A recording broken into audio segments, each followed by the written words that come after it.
Hi everyone, I am Saurav Kumar Singh. I am from Prayagraj.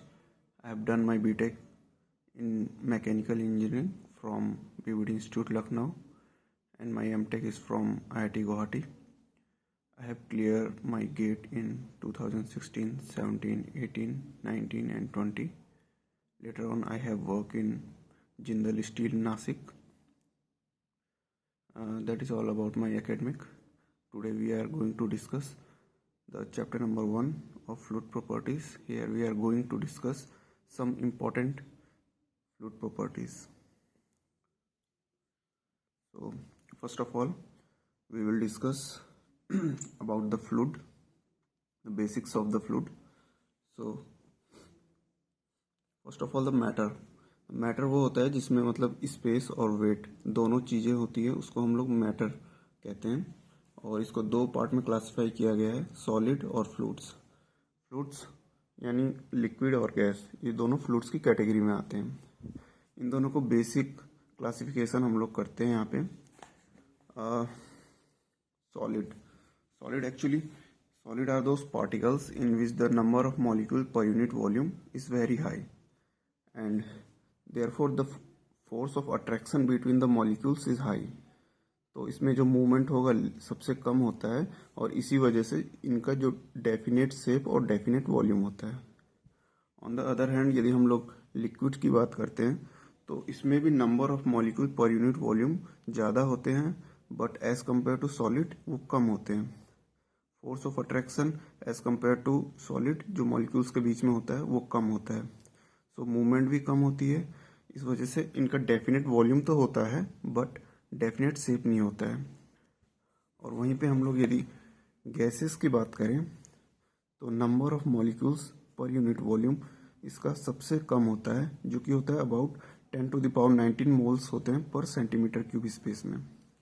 सो इनका जो molecules के बीच का फोर्स ऑफ अट्रैक्शन होता है वो बहुत ही कम होता है, जिसकी वजह से जो मूवमेंट होते हैं पार्टिकल्स के बीच में, मॉलिक्यूल्स के बीच में, वो ज़्यादा होते हैं। इस वजह से ना इनका डेफिनेट शेप भी नहीं होता है और डेफिनेट वॉल्यूम भी नहीं होता है। Now we will discuss the behaviour of solid और fluids on the various forces और स्ट्रेसेस। मतलब वेरियस फोर्स और स्ट्रेस में जो ये सॉलिड और फ्लूइड हैं वो कैसे बिहेव करते हैं।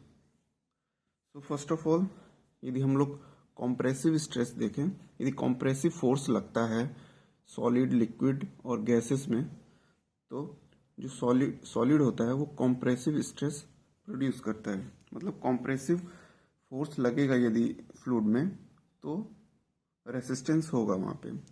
उसी हिसाब से यदि सॉलिड में टेंसाइल फोर्स लगेगा तो tensile stress will be generate, और शियर फोर्स लगेगा यदि सॉलिड्स में तो शियर स्ट्रेस वहाँ पे प्रोड्यूस होगी। और वहीं हम लोग यदि देखते हैं फ्लूइड्स में, फ्लूइड्स के अंदर आते हैं आपके लिक्विड और गैसेस।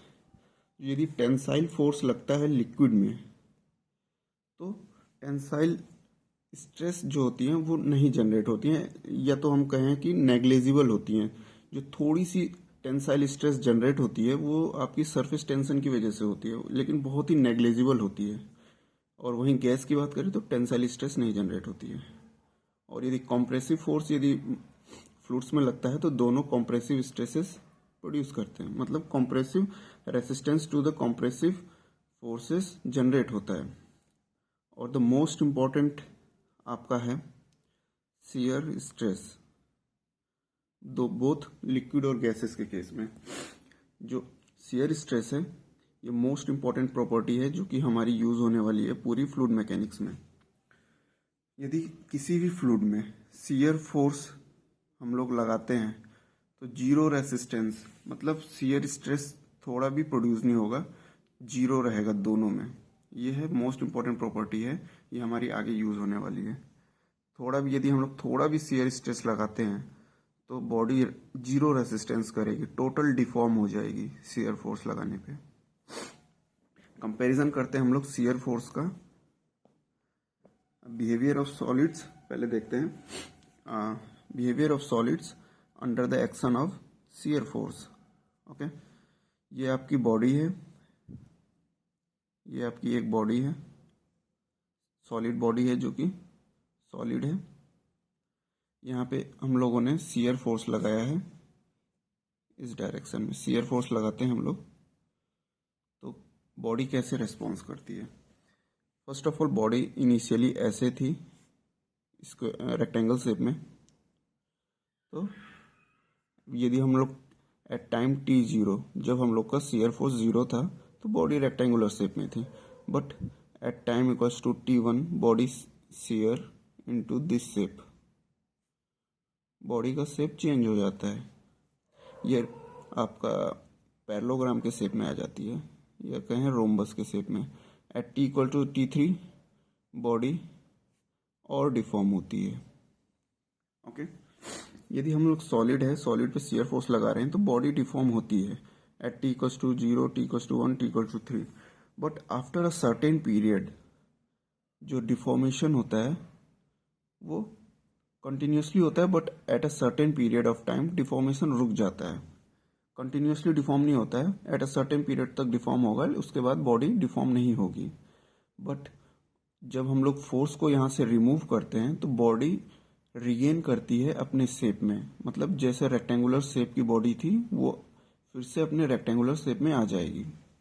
वहीं देखें हम लोग फ्लूइड्स की बात करें, फ्लूइड्स में ये होता है, यदि मान लीजिए ये दो प्लेट्स हैं, अपर ये लोअर प्लेट है और ये सरफेस पे प्लेट है, इसमें हम लोगों ने यहाँ बीच में फ्लूइड है, और यदि बात करें यदि इस पर हम लोग शियर फोर्स लगाते हैं तो इसमें at t equals to 0 fluid के पार्टिकल्स जो हैं वो ऐसे ऐसे ऐसे ऐसे फ्लूइड के पार्टिकल्स रहेंगे। यहाँ पे ये पार्टिकल्स है फ्लूइड के, तो t इक्वल्स टू 0 फ्लूइड के पार्टिकल्स ऐसे रहेंगे। But at t equals to t1 ऐसे हो जाएंगे, t2, t3, t4। उसके बाद इसमें ये इस सॉलिड और फ्लूइड में यही डिफरेंस है कि यहाँ पे एक सर्टेन पॉइंट ऑफ टाइम पे जाके डिफॉर्मेशन रुक जाता है, और यहाँ पे बॉडी कंटिन्यूसली डिफॉर्म हो जाएगी, कंटिन्यूसली डिफॉर्म हो जाएंगे। ये मॉलिक्यूल्स पहले यहाँ पे ऐसे आएंगे स्लाइड होके, फिर यहाँ आएंगे, यहाँ आएंगे, और ये फाइनली एकदम इस पे नीचे तक आ जाएंगे। मतलब बॉडी कंटिन्यूसली डिफॉर्म हो रही है शियर फोर्स में। मतलब शियर रेसिस्टेंस ही नहीं है, रेसिस्ट ही नहीं कर पा रही है शियर फोर्स को, और कंटिन्यूसली डिफॉर्म हो जा रही है। मतलब शियर फोर्स, शियर स्ट्रेस ही जनरेट नहीं है, शियर स्ट्रेस 0 है बॉडी के अंदर, और ये कंटिन्यूसली डिफॉर्म होके नीचे तक आ जाएगा। सो हमको यही ऑब्जर्वेशन मिला है कि फ्लूइड डिफॉर्म्स कंटिन्यूसली और fluid does not regain its shape. यदि हम लोग फोर्स हटाते हैं तो वो रिगेन शेप नहीं करता है, कंटिन्यूसली डिफॉर्म हो जाता है।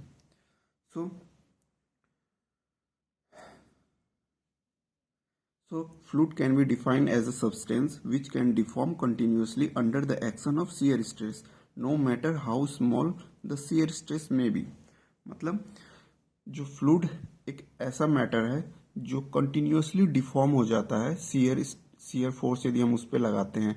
नो मैटर मतलब कि चाहे कितना भी स्मॉल शियर फोर्स हो, वो बॉडी कंटिन्यूसली डिफॉर्म हो जाएगी।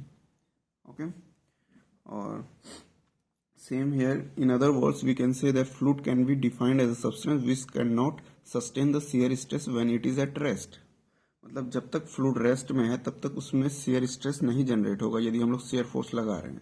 ओके, और fluid can also defined as a substance which can able to flow and change the shape, this is because of is inability to resist the shear stress.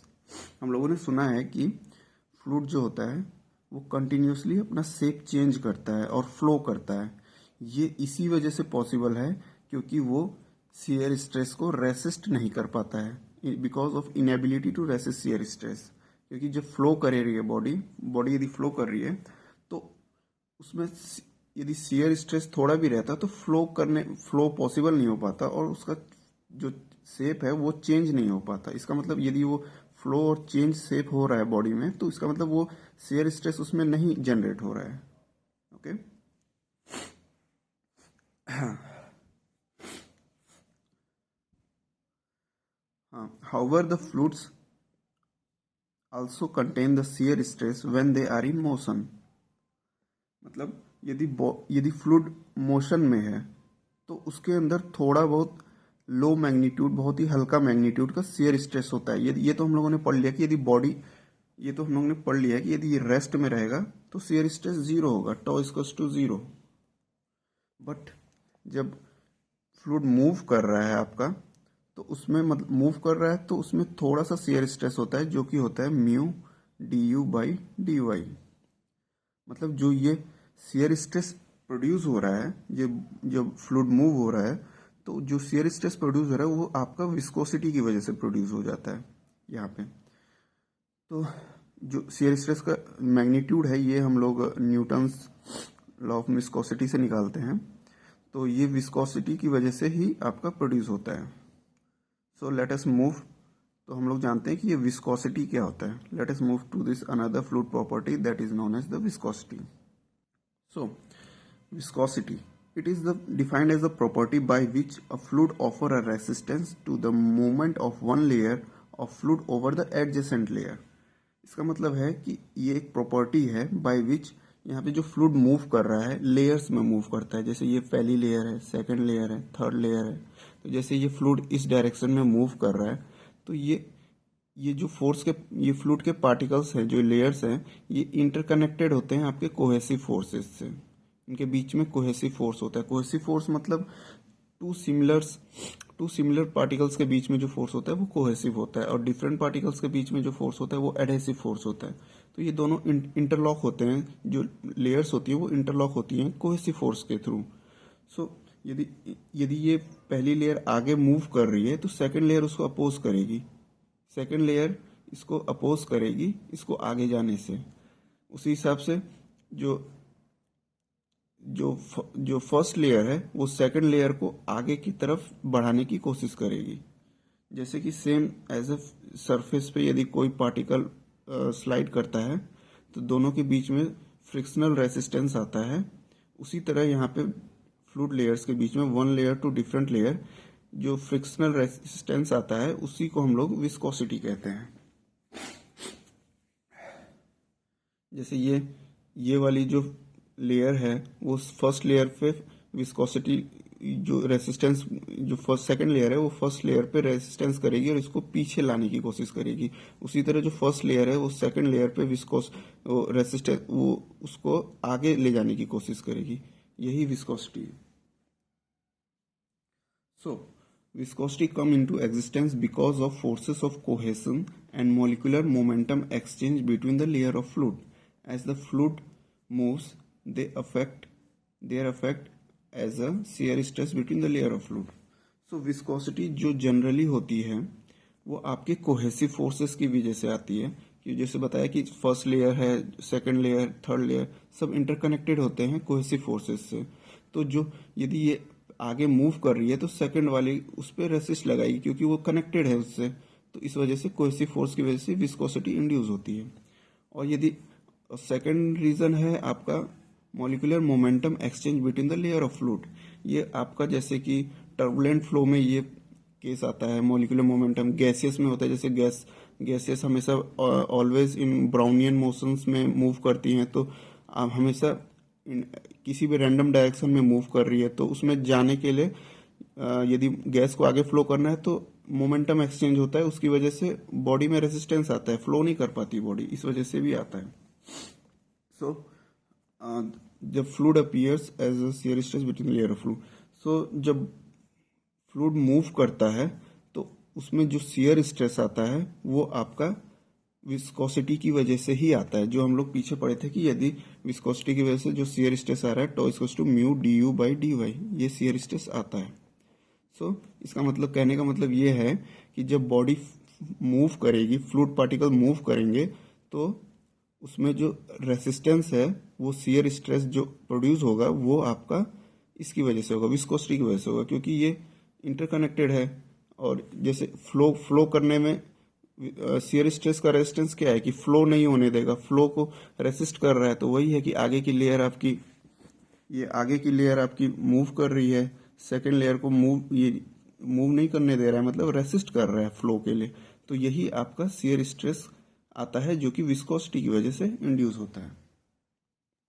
Late us move to the one of the most important property that is the vapour pressure. इसके लिए एक basic चीज़ें यहाँ पे समझा देते हैं कि जो भी लिक्विड होता है वो इवोपोरेट होके वेपर में चेंज होता है और कंडेंस होके फिर से लिक्विड में आता है, तो ये इनका फेज इक्विलिब्रियम है। ओके, तो यहाँ पे जैसे कि कोई लिक्विड है,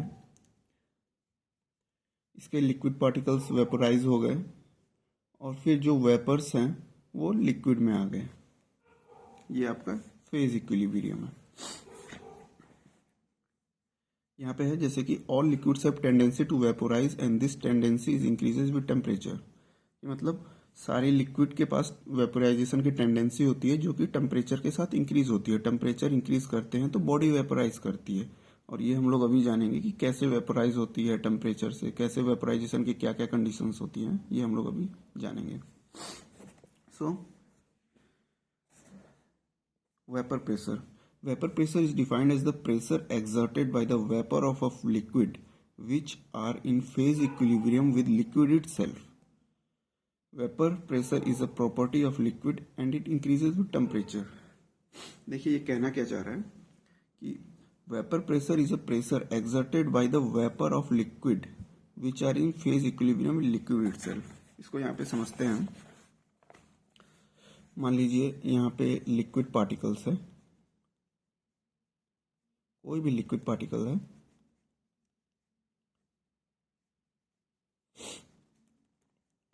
तो जो भी ये लिक्विड पार्टिकल्स होते हैं इनके वेपर्स यहाँ पे इनके जस्ट एडजेसेंट में इनके सारे वेपर्स फैले होते हैं। ये वेपर्स होते हैं लिक्विड के, इसी लिक्विड के वेपर्स फॉर्म में होते हैं, यहाँ पे चारों तरफ होते हैं। और यहाँ पे आपका एटमॉस्फेरिक प्रेशर लगा रहता है, PATM, एटमॉस्फेरिक प्रेशर। तो जो भी लिक्विड है यहाँ पे वो वेपर्स में यहाँ पे चले जाते हैं और यही वेपर्स फिर लिक्विड में आ जाते हैं और ये फेज इक्विलिब्रियम में रहते हैं। मतलब ये वेपर्स यहाँ से उड़ के बाहर नहीं जाते हैं। ये कंडीशन, यदि इनको वेपोराइज होना होता है तो दो कंडीशन होती है उसकी। फर्स्ट कंडीशन है यदि हम लोग हीटिंग करें, हीटिंग करने से क्या होगा, यदि यहाँ से हम लोग हीटिंग करते हैं तो हीट करने से जो ये वेपर पार्टिकल्स हैं इसका जो प्रेशर है, vapour pressure PV, vapour pressure जो इसका है, मान लीजिए ये 10 है और ये मान लीजिए 12 है। तो हम लोग को पता है कि पार्टिकल्स हमेशा high pressure to low pressure में जाते हैं। यदि हम लोगों ने इसको हीट किया और इसका प्रेशर इंक्रीज होके हो गया 15, अब एटमॉस्फेरिक प्रेशर 12 है, इसका है 15 वेपर प्रेशर, तो होगा ये कि ये हाई प्रेशर हो गया, ये लो प्रेशर। तो यहाँ के जो पार्टिकल्स हैं वो इवेपोरेट हो जाएंगे, high pressure to low pressure में चले जाएंगे, मतलब यहाँ से चले जाएंगे, यहाँ से चले जाएंगे, वेपोराइज हो जाएंगे, चले जाएंगे। और यहाँ से इसी तरह वॉल्यूम, फिर इन वेपर्स को रिप्लेस करने के लिए इसी लिक्विड के और वेपर्स आ जाएंगे और इसी तरह धीरे धीरे वॉल्यूम कम हो जाएगा। और दूसरा केस है हीट वेपोराइजेशन का कि या तो हम इसकी वैल्यू बढ़ा दें या फिर इसकी वैल्यू घटा दें। मान लीजिए इसकी वैल्यू 10 थी और इसकी 12 थी, मान लीजिए इसको हम लोगों ने एटमॉस्फेरिक प्रेशर रिड्यूस होके 8 हो गया, 8 हो गया और ये वेपर प्रेशर आपका 10 है, तो भी क्या होगा, ये प्रेशर इससे ज़्यादा हो गया, एटमॉस्फेरिक से ज़्यादा हो गया, तो यहाँ से हाई प्रेशर हो गया, ये लो प्रेशर जोन हो गया, तो यहाँ से फिर से जो मॉलिक्यूल्स हैं वो फिर से वेपोराइज हो जाएंगे विदाउट हीटिंग, बिना हीटिंग के, क्योंकि हम लोगों ने एटमॉस्फेरिक प्रेशर को रिड्यूस कर दिया है और यहाँ वेपर प्रेशर कांस्टेंट है, फिर भी ये वेपर प्रेशर इससे ज़्यादा हो गया है, तो यहाँ पे मॉलिक्यूल्स वेपोराइज हो जाएंगे एटमॉस्फेयर में। ये दो केसेस होते हैं हीटिंग के। और जो सेकंड केस है जहाँ पे एटमॉस्फेरिक प्रेशर आपका रिड्यूस हो जाता है, तो यहाँ पे ये जो एटमॉस्फेरिक प्रेशर रिड्यूस हो गया और वेपर प्रेशर कांस्टेंट है, वेपर प्रेशर कांस्टेंट रहेगा जब तक टेम्परेचर कांस्टेंट है, क्योंकि यहाँ का टेम्परेचर कांस्टेंट है, हीटिंग नहीं कर रहे हैं, ये कांस्टेंट रहेगा और यहाँ का कम हो गया है तो ये वेपोराइज हो जाएंगे। तो ये कंडीशन होती है कैविटेशन में,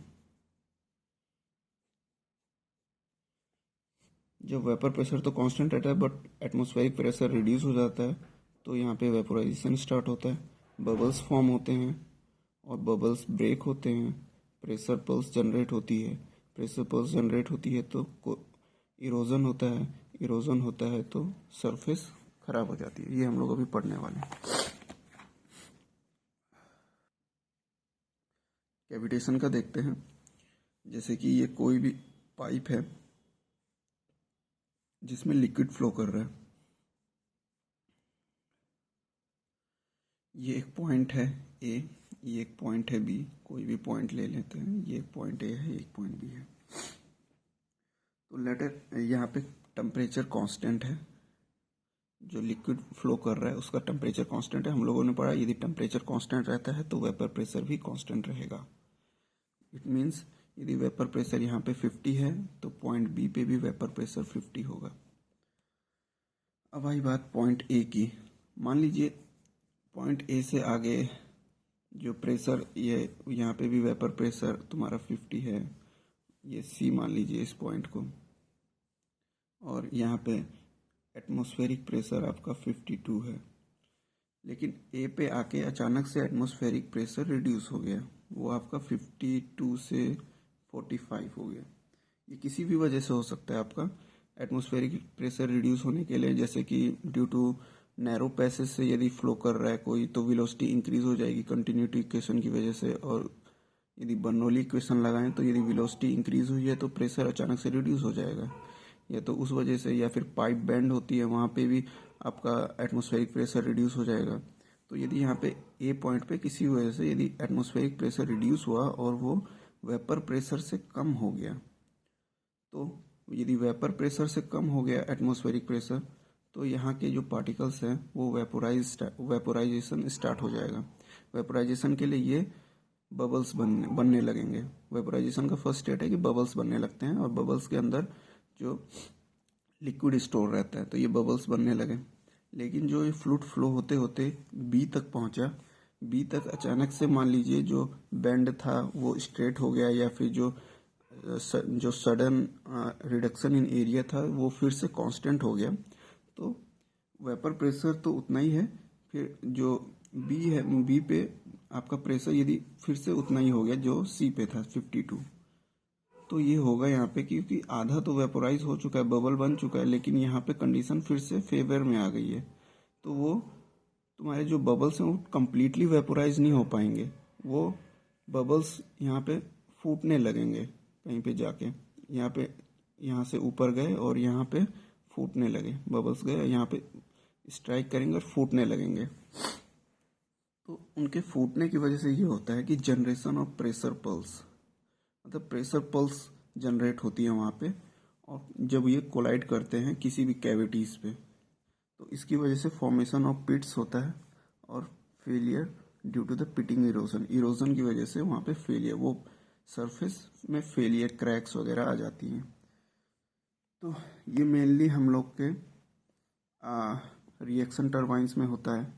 तो उससे बचने के लिए हम लोग ड्राफ्ट ट्यूब वगैरह लगाते हैं। ड्राफ्ट ट्यूब ये होता है कि वाइड ओपनिंग होता है, वेलोसिटी को डिक्रीज कर देता है, जिससे प्रेशर इंक्रीज हो जाता है, और प्रेशर इंक्रीज रहेगा तो ये आपका कैविटेशन नहीं होगा। उसी तरह इनलेट ऑफ सेंट्रीफ्यूगल पंप में हम लोग नेट पॉजिटिव सक्शन हेड देते हैं, जिससे कि प्रेशर मेंटेन रहे और कैविटेशन ना हो। Let us move to another property, that is the surface tension. ये भी एक बहुत मोस्ट इंपॉर्टेंट प्रॉपर्टी है। तो यहाँ पे हम लोग देख रहे हैं कि कोई सीट है, उसको हम लोग स्ट्रेच कर रहे हैं, और तो उसका सरफेस एरिया इंक्रीज हो जा रहा है।